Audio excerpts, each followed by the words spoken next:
జీవితాలు నాశనం అవడానికి ఒక క్షణం చాలు, అదే జీవితాన్ని నిలబెట్టడానికి కూడా ఒక క్షణం చాలు. ఆ ఒక్క క్షణం చాలరా నా ప్రాణం పోవడానికి, మీరు నిజాన్ని అబద్ధం చేయడానికి. అంత అవకాశం మీకు ఇవ్వను. అవకాశం నువ్విచ్చేదండి.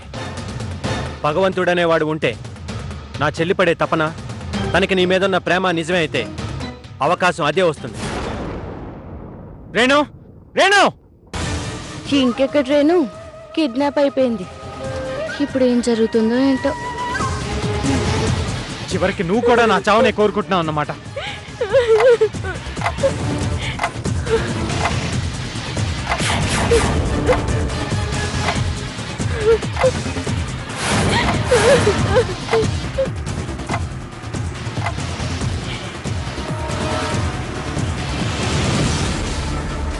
ఏమండి, ఏమండి, వద్దండి. ఏమండి, మీకు దండం పెడతాను. వదలు! ఏమండి, నేను ఆపడానికి ప్రయత్నిస్తే నీ తాలి పుట్ట మీద ఒట్టే.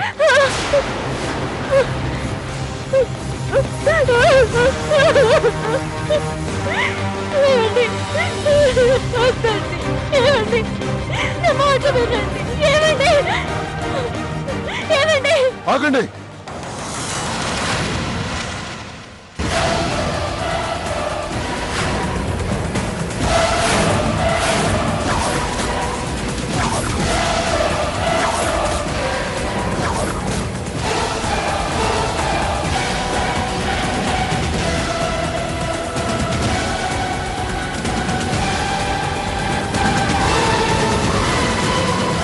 విషయం తాకి చచ్చిపోతున్నావు శ్రీకర్.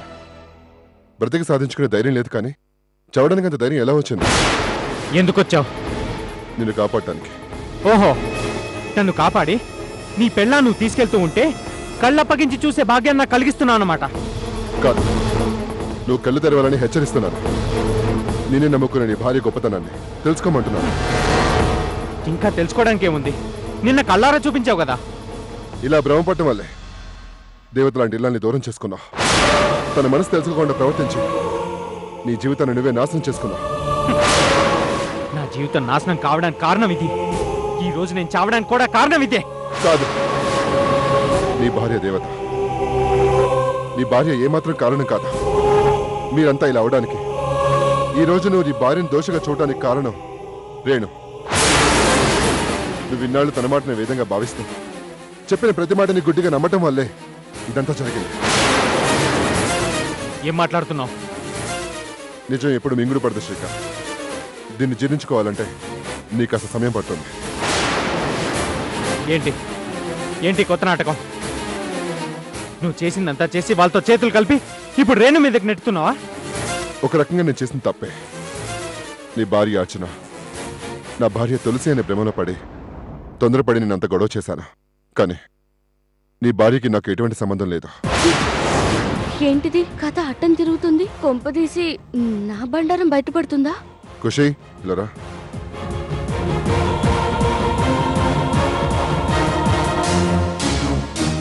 నువ్వు అనుకున్నట్లుగా ఖుషి అర్చన కూతురు కాదు, నా కూతురు. నాకు నా భార్య తులసికి పుట్టిన బిడ్డ. అలాంటప్పుడు ఈ పాప అర్చన దగ్గరికి ఎందుకు వచ్చింది? దీన్ని అమ్మ అంటూ ఎందుకు పిలిచింది? దానికి ఈవిడ గారు ఎందుకు కట్టుబడింది? ఎందుకంటే నా కూతురు పొరపాటు పడింది. దానికి కారణం నా భార్య తులసి, అర్చన ఒకే పోలికతో ఉండటం. అర్చన, నన్ను క్షమించమ్మా. నా భార్య చనిపోవడంతో తల్లికి దూరమైన ఖుషి అమ్మ ఎప్పుడొస్తుంది, అమ్మ కావాలి కావాలి అంటూ చాలా మారం చేశాను. కానీ చనిపోయిన నా తులసిని ఎలా తీసుకురాను? ఏమీ చేయలేక నిస్సహాయస్థితిలో పడిపోయాను. అప్పుడే అంకుల్, నేను గుడికి వెళ్ళాను మా అమ్మ పేరు మీద అర్చన చేద్దామని. అక్కడే ఆంటీని చూశాను. ఆంటీ మా అమ్మ ఒకేలా ఉండడం వల్ల ఆంటీని వదిలి వెళ్ళలేకపోయాను. జీవితాంతం ఆంటీతోనే ఉండాలనిపించింది. అందుకే మీ ఇంటికి వచ్చాను. ఎన్ని కష్టాలు వచ్చినా, ఎంతమంది నన్ను అసహించుకున్నా వెళ్ళలేకపోయాను. నా పాప చేసిన చిన్న తప్పు అవకాశంగా తీసుకొని ఎలాగైనా నేను దక్కించుకోవాలని కక్షగట్టి రేణి ఇదంతా చేసింది. నీ మనసు మార్చింది. నీ ఖర్చునంటే అసహ్యం పుట్టేలా చేసింది. ఆ మాటలు నమ్మే అర్చనని నీ మాటలతో చేతలతో చిత్రవధం చేశావు. నమ్మను. ఇదంతా రేణు చేసిందంటే నేను నమ్మను. నువ్వు చచ్చాక ఒప్పుకొని కూడా ప్రయోజనం లేదు శ్రీకార్. అందుకే ఇప్పటికైనా భ్రమలోంచి బయటికి రా. నో, మీరంతా ఏకమై నన్నేదో చేయాలని ప్లాన్ చేస్తున్నారు. అందుకే కొత్త కథలు చెప్తున్నారు. మీరు చెప్పేది నమ్మడానికి, రేణు నన్ను మోసం చేస్తుందంటే ఒప్పుకోవడానికి నేను సిద్ధంగా లేను. అందుకే అంకుల్ మాటలతో చెప్తే మీరు నమ్మరని ఈ పెన్ డ్రైవ్ తీసుకొచ్చాను. చూపిస్తానుండండి.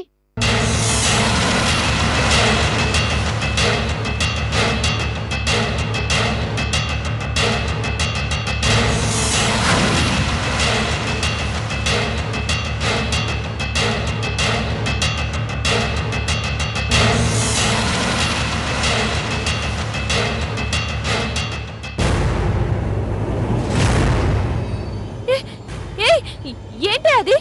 ఏం చేస్తావే?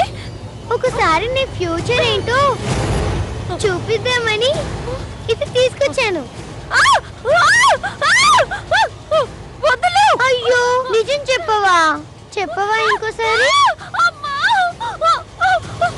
నువ్వు బంగారం కదూ, చెప్పమ్మా.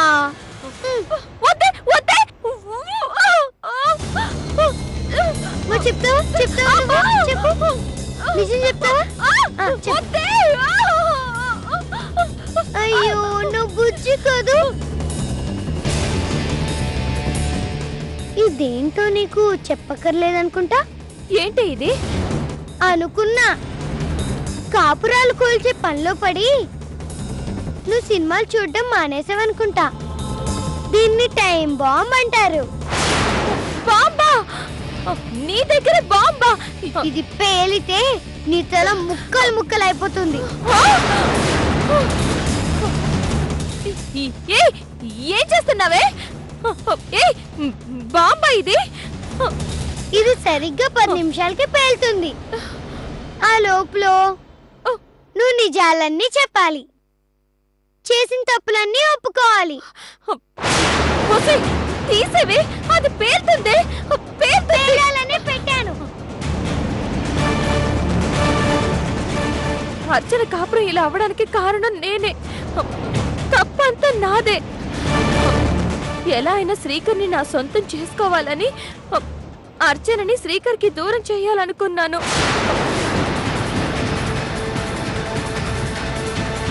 కానీ శ్రీకర్కి అర్చన మీద ప్రేమ తగ్గట్లేదు.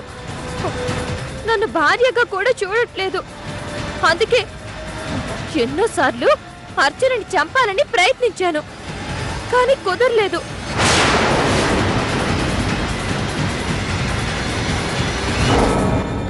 వెతకపోయే తీగ కాలికి తగిలినట్టు అమ్మ అంటూ అర్చన దగ్గరికి నువ్వొచ్చావు.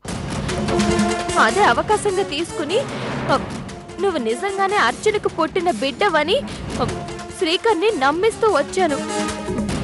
అర్చన మీద నింద వేసి ఆ నిందను నిజం చేశాను.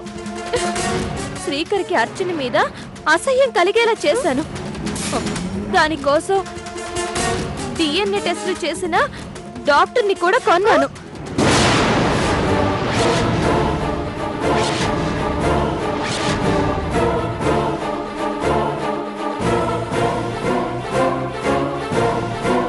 DNA టెస్టులు చేసిన డాక్టర్ని కూడా కొన్నాను.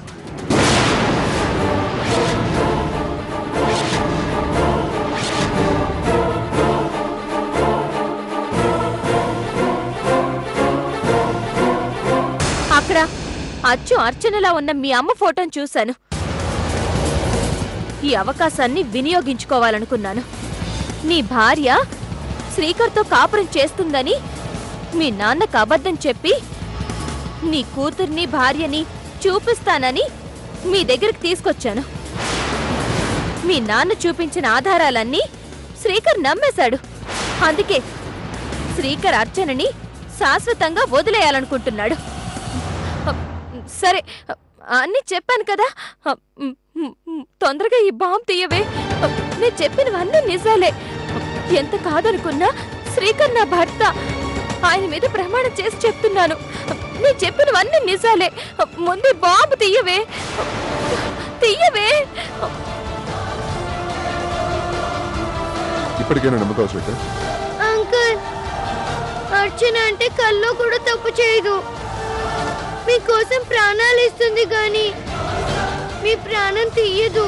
ప్లీజ్ అంకుల్, ఇప్పటికైనా అర్చన అంటేనే అర్థం చేసుకోండి.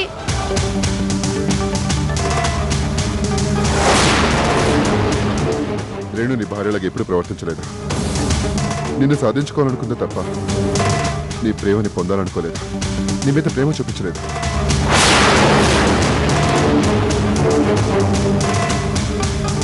ఎక్కడా ఎక్కడా రాక్షసి? వదలండి రా, వదలండి. ఆ! ఆ! అమ్మో! అమ్మో! శ్రీకర్, ఈ పాపిష్టిది తండ్రితో కలిసి నన్ను కిడ్నాప్ చేసింది. ఏ పాపం ఎరుగని నన్ను నిజం చెప్పమని టార్చర్ చేసింది. ఆ టీవీలో వచ్చేదంతా నమ్మదు శ్రీకర్. ఇది రౌడీల్ని పెట్టి నన్ను చంపిస్తానని బెదిరిస్తే అలా చెప్పాను తప్ప అదంతా అబద్ధం. ఏమే? ఏంటి నీ మాటలతోనూ నీ చేతులతోనూ నన్ను రాక్షసం చేసావు కదే. ఏదబద్ధమే? ఏంటబద్ధం? ఆ టీవీలో చూసింది అబద్ధమా? నువ్వు చెప్పేది అబద్ధమా? చెప్పే, చెప్పు చెప్పు చెప్పు చెప్పు చెప్పవే, చెప్పు. ఏదబద్ధం చెప్తావా లేదా? చెప్పు చెప్పు చెప్పు చెప్పు చెప్పు చెప్తావా లేదా? చెప్పు చెప్పు చెప్పవే, చెప్తావా లేదా? చెప్పు చెప్పు. వదలు. లే, లేవే, లే, పైకి లే. కొట్టడం కాదే, ఈ రోజు నేను చంపేస్తాను.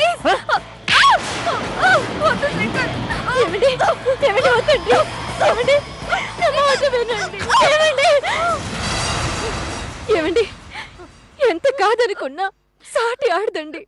నేను చూడలేకపోతున్నాను. కొట్టొద్దండి.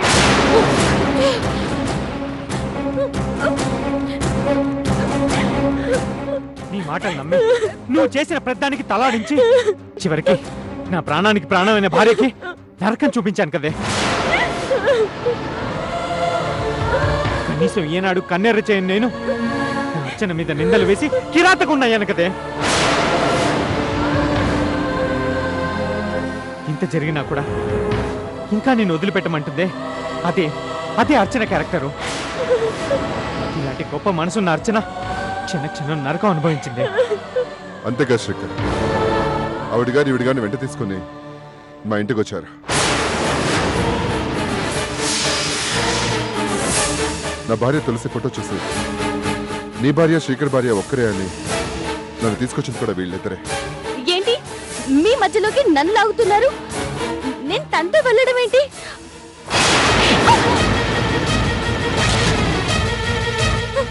ఏంటే నువ్వు చేసే పనులన్నీ నాకు తెలియదు అనుకుంటున్నావా? నా చెల్లెలి కాపురం బాగుపడుతుందనే నీకొక ఛాన్స్ ఇచ్చాను. దాంతో కలిసి నాటకాలు ఆడుతున్నావు. దాంతో కలిసి చక్కబద్దించే. ఇంకా నువ్వెంత తప్పించుకోవాలని చూసినా తప్పించుకోలేవా ఆంటీ? మీరిద్దరూ చేతులు కలిపి ఎన్ని కుట్రలు పన్నారో నాకు తెలుసు.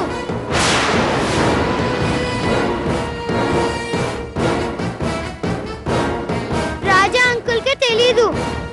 ఎందుకు చెప్పలేదో తెలుసా? నా వల్ల అర్చన అంటే కష్టాల్లో పడింది. మీ నిజ స్వరూపం చెప్పి రాజా అంకుల్ని బాధ పెట్టడం ఇష్టం లేక చెప్పలేదు.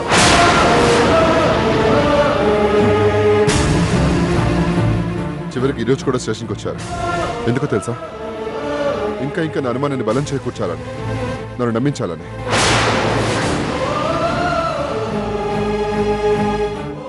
ఏమా, స్వయాన్ని ఆడపడచా కదా, ఎందుకమ్మా ఇంత కక్ష కట్టి తన జీవితంలో ఆడుకోవాలనుకున్నా?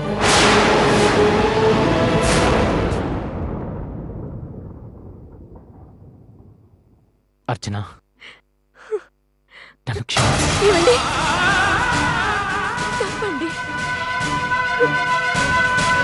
ఇంతకు మించి నాకు వేరే దారి లేదు. నిజమేంటో తెలుసుకున్నాను. నాకు అదే చాలండి.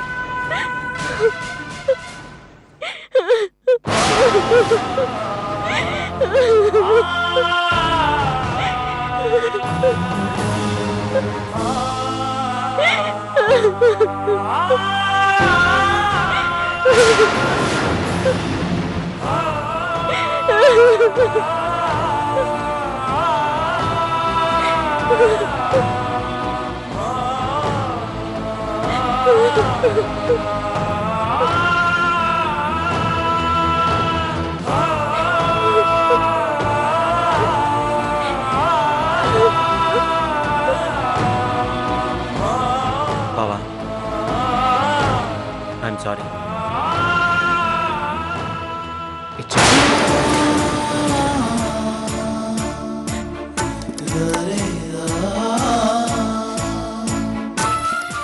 ఏమండి, నన్ను కూడా క్షమించండి.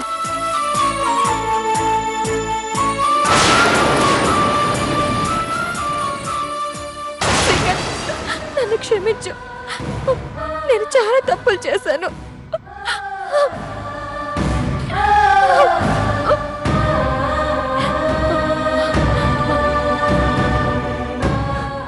అర్చన, నేను నీకు చాలా అన్యాయం చేశాను. నన్ను క్షమించు.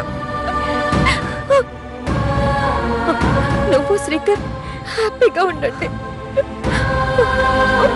ఇక నేను మీ జీవితం నుంచి వెళ్ళిపోతున్నాను.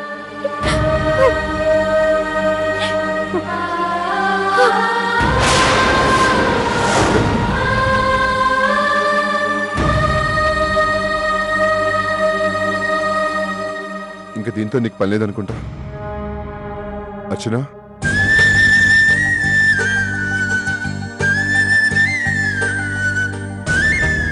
ఇక నుంచి నా పాప, మీ పాప, దీన్ని మీ చేతిలో పెడుతున్నాను. అమ్మా,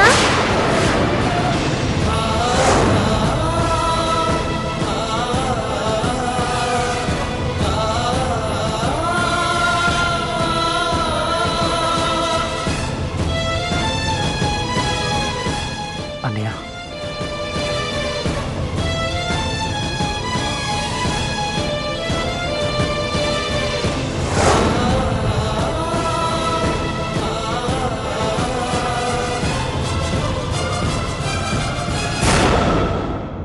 నా పాపకి అమ్మలేని లోటు తీరిపోయింది. నాకు అది చాలా.